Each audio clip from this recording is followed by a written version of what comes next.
Welcome back guys, time for another exciting test. और ऐसे yearly tradition आज हमें कंपेयर करना है latest Samsung Galaxy S23 ultra को versus the Nokia Lumia 1020, just to see कि ये आइकॉनिक फ़ोन कैसा स्टैंड करता है, कितना बेटर परफॉर्म कर सकता है इस फ़ोन के साथ में। ये जस्ट एक ईयरली कंपैरिजन है जो हम ऑलवेज बनाते हैं with the Galaxy, with the pixel and with the iPhone. Previously हमने इसको iPhone 14 Pro Max से कंपेयर किया था and also with the S22 ultra. So let's find out कौन सा फ़ोन ज़्यादा बेटर निकल के आता है, the Lumia 1020 versus the Galaxy S23 ultra.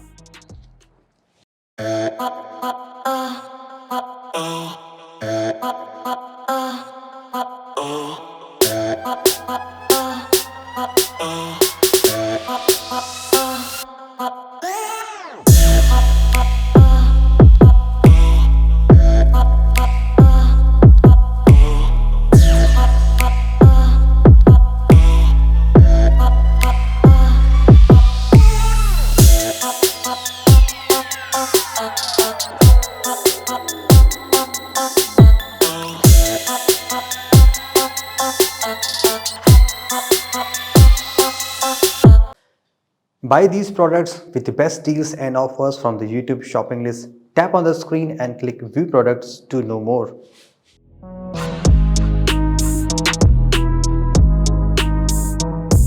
Let's do first video comparison. अब यहाँ पे आपको OIS भी मिलता है, बट उस टाइम पे मैक्सिमम फुल HD की रिकॉर्डिंग सपोर्ट होती थी। तभी मैंने गैलेक्सी को FHD 30 रखा हुआ है। लेट्स सी कि किस फ़ोन में वीडियो ज़्यादा स्मूथ बनते हैं। और ऑफ कोर्स गाइस, टेक्नोलॉजी का बहुत चेंज आ चुका है। अब सैमसंग का डिस्प्ले इतना ब्राइट है कि मैं बहुत कुछ यहाँ पे क्लियरली देख पा रहा हूँ, बट इसका भी डिस्प्ले बैड नहीं है। और अगर हम स्काइस का कलर देखें तो नियरली दोनों फ़ोन में मुझे इक्वल रिजल्ट से मिल रहा है। और जैसे मैंने आपको पहले बताया गाइस कि फ़ोन के डिस्प्ले में अलग रिजल्ट मिलेगा, कंप्यूटर में आप देखेंगे तो आपको अलग फीलिंग आएगी। एंड सब कुछ मैंने ऑटो पे रखा हुआ है। ऑफ कोर्स गैलेक्सी में भी और लूमिया में भी ऑटो है, बट यहाँ पे बेस्ट पार्ट क्या है कि आप ड्यूरिंग रिकॉर्डिंग भी यहाँ पे फीचर्स चेंज कर सकते हैं। जैसे कि अभी वाइट बैलेंस ऑटो पे था, अब मैंने वाइट बैलेंस लगा दिया जब ब्राइट आउटडोर कंडीशन में, तो आप देख सकते हैं कि लाइट कैसे चेंज हुई होगी। और इसको अगर मैं क्लाउडी में लगा दूँ तो आप देखेंगे थोड़ा सा वार्मर टोन बढ़ गया है। और इंडोर में आप लगा सकते हैं कम्प्लीटली लाइक इंडोर लाइट में हो। सो वट एवर, जस्ट मैंने फिर से इसको ऑटो पे छोड़ दिया। चेकआउट दी OIS और यप, सुपर स्मूथ वीडियोज़ यहाँ पे मिल रहे हैं। Nothing wrong with the 1020 still. अब आजकल गाइस आप 30,000 का फ़ोन लेंगे, यानी कि मिड प्रीमियम में जो फ्लैगशिप किलर कहते हैं, वहाँ पे 4K 60 तक आसानी से मिल जाता है। लाइक अगर आप iQOO Neo 7 लेते हैं, उसमें आपको OIS 4K 60 मिल रहा है। So full HD versus 4K 60, यहाँ पे आप डिफरेंस देख सकते हैं कि 10 ईयर्स में पिक्सल्स कहाँ से कहाँ पहुँच गए हैं। और अगेन 4K 60 आज का कितना स्मूथ है on the Galaxy versus the full HD 30 on the Lumia 1020। अब चलिए रेजोल्यूशन थोड़ा और अप करते हैं। अब सुपर प्रीमियम फ़ोन आजकल के देखें, स्पेशली गैलेक्सी में, वहाँ पे आप 8K 30 FPS फिल कर सकते हैं इस फ़ोन से। आईफोन में अभी भी 8K नहीं है, तो फिलहाल आपको गैलेक्सी फ़ोन ही जाना पड़ेगा। कितना रेजोल्यूशन डिफरेंस आया है फुल HD वर्सेस 8K, वो आप देख सकते हैं। कम्प्लीटली ऑटो मोड में है Lumia and wow man, still awesome guys. बहुत ही सुपर क्वालिटी के यहाँ पे वीडियोज़ बन रहे हैं इस फ़ोन से। मेरे को तो बहुत मन करा। आई थिंक आपको मैं एक स्टोरी बताता हूँ। जब मैंने यूट्यूब में अर्ली स्टार्ट किया था, तो मैं मोस्ट ऑफ द वीडियोस इसी फ़ोन से बनाता था। ये बात है 2017 के आसपास की, जब फुल HD ही चलता था, 4K बहुत नया नहीं आया था। तो मेरे अर्ली वीडियोस इसी फ़ोन से बने हैं। उसके बाद मैंने DSLR पे स्विच किया था। तो that's how the 8K versus the full HD। और ये गाइस एक क्विक फ्रंट कैमरे से वीडियो सैम्पल है। अब सरप्राइजिंगली लूमिया 1020 में क्वालिटी बहुत ही बेकार है, जैसे कि रियर कैमरा बहुत अच्छी आ रही थी। यहाँ पे आई बिलीव जस्ट 2 MP का ही फ्रंट कैमरा दिया गया होगा और मैक्सिमम फुल HD 30 आप बना सकते हैं। और सेल्फी कैमरे में कोई भी प्रो मोड का ऑप्शन यहाँ पे नहीं दिया गया है, जैसे कि आप वाइट बैलेंस को चेंज कर सकते हैं। यहाँ पे हर चीज़ें फिक्स हैं। तो रियर कैमरे में ही सारा बेटर ऑप्टिमाइजेशन है। उस टाइम पे 4G वोजी था नहीं, तो 3G में ज़्यादा वीडियो कॉलिंग लोग करते नहीं थे।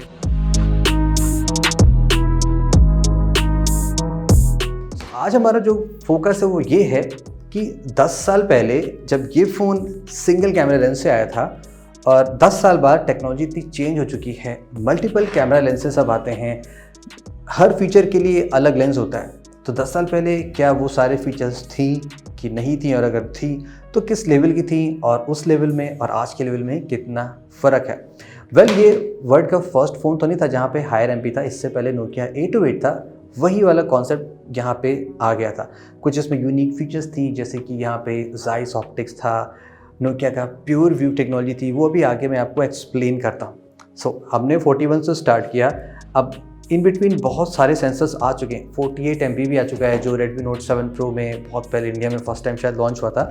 आजकल का देखें तो iPhone 14 Pro Max है, जिसमें आपको 48 मिलता है। 50 MP भी आपने बहुत सारे फ़ोन्स में देखा है, जैसे कि Fold 4 में है, OnePlus 11 में भी आपने देखा है, यहाँ पर भी 50 MP वो सारी चीज़ें चल रही हैं। 64 MP भी है iQ, और बहुत से फ़ोन्स आपने देखे हैं। सैमसंग का इटसेल्फ है 108 MP है, एंड लेटेस्ट जो अभी तक का मॉडर्न अवेलेबल है वो 200 MP है। ओके, सो फर्स्ट अगर हम सिंगल सेंसर से फोटोज लेते हैं, like using the Zeiss lens on the 1020, जो कलर्स आ रहे हैं वो मोस्टली नेचुरल लुकिंग आ रहे हैं। अब चूँकि रिजोल्यूशन कम है, सेंसर काफ़ी वीक हो गया आज के टाइम पे, तो शायद आपको डिटेल शार्पनेस में थोड़ी सी इश्यूज लग सकती है। तो आप इसको इस तरह देख सकते हैं, अगर आप S23 अल्ट्रा की फ़ोटो को 10 टाइम क्वालिटी कम कर दें तो शायद आप उस फ़ोन के बराबर भी ना पहुँच पाएंगे। तो कुछ ऐसा डिफरेंस आता है। ओके, और अगर बात करें गाइस अल्ट्रा वाइड की, आजकल अल्ट्रा वाइड ऑलमोस्ट आपको सभी बजट फ़ोन से मिल जाता है। तो अल्ट्रा वाइड ऑफ कोर्स ये नई टेक्नोलॉजी है जो पहले नहीं थी, तो पुराने फ़ोन्स में आपको आगे पीछे करके ही शॉट लेना पड़ेगा। तो अल्ट्रा वाइड यहाँ पे मिसिंग था, क्योंकि उस टाइम पे हायर सेंसर, बड़े नंबर ज़्यादा प्ले चल रहे थे, कि जूमिंग पे ज़्यादा फोकस किया जा रहा था, इसीलिए सैमसंग गैलेक्सी के जूम, S4 जूम आया था, और तरह के सेंसर्स आ रहे थे। नेक्स्ट फीचर जो गाइस आजकल बहुत पॉपुलर है वो है मैक्रो।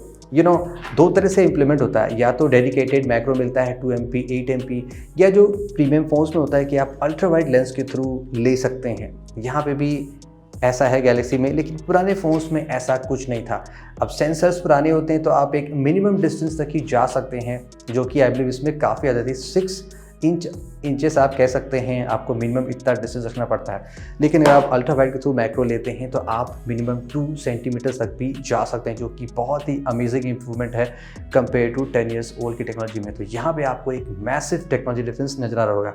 चलिए एक और फीचर की बात करते हैं, पोर्ट्रेट। तो क्या यहाँ पे ये फीचर था कि नहीं था? ऑफ कोर्स था। कुछ आपको मैं सैंपल दिखाता हूँ, जैसे कि फ्रंट ऑब्जेक्ट अगर मैंने टैप किया तो बैकग्राउंड भी प्रॉपर्ली ब्लर हो रहा है। अगर आप बैकग्राउंड ऑब्जेक्ट को सेलेक्ट कर रहे हैं तो फ्रंट ऑब्जेक्ट भी प्रॉपर्ली ब्लर हो रहा है।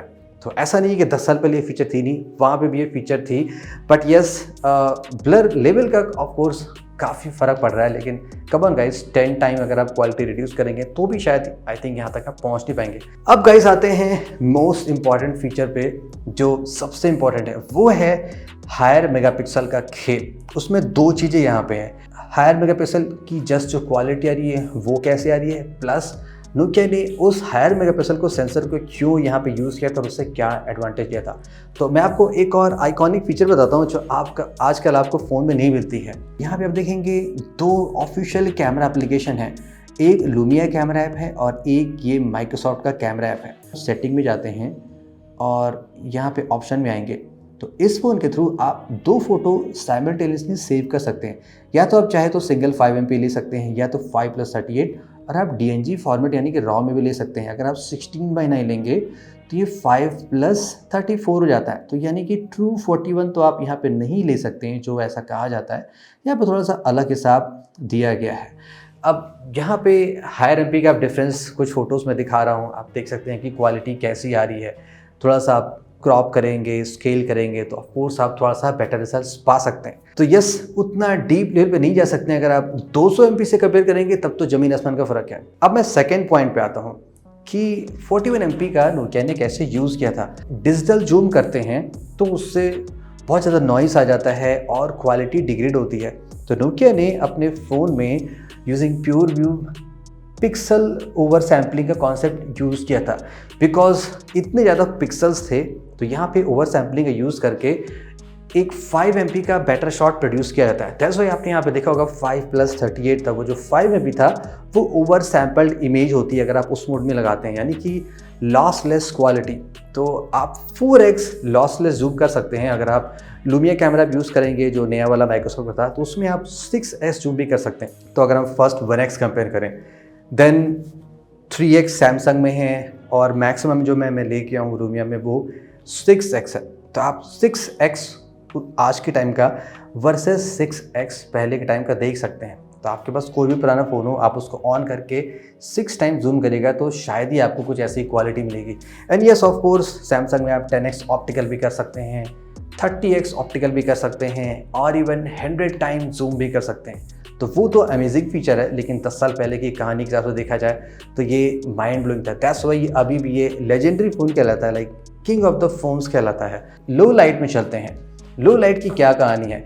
अब लो लाइट वैसे अगर आप डायरेक्टली इस फ़ोन से लेंगे तो आप शायद उतना बेटर शॉट नहीं पा पाएंगे, लेकिन अगर आप यहाँ पे थोड़ा सा प्रो मोड में गाइस जाएंगे तब आप बहुत ही कमाल की फ़ोटोज़ ले सकते हैं। यस, थोड़ा सा आपको प्ले करना पड़ेगा, बिकॉज लो लाइट में आजकल एक ही मोटिव होता है कि डिटेल कैसे अच्छी आए और नॉइज़ कैसे कम हो, बिकॉज ज़्यादा कलर ऑफ कोर्स आप दिखा नहीं सकते हैं क्योंकि कंप्लीट डार्क में ये चीज़ें पॉसिबल नहीं होती हैं।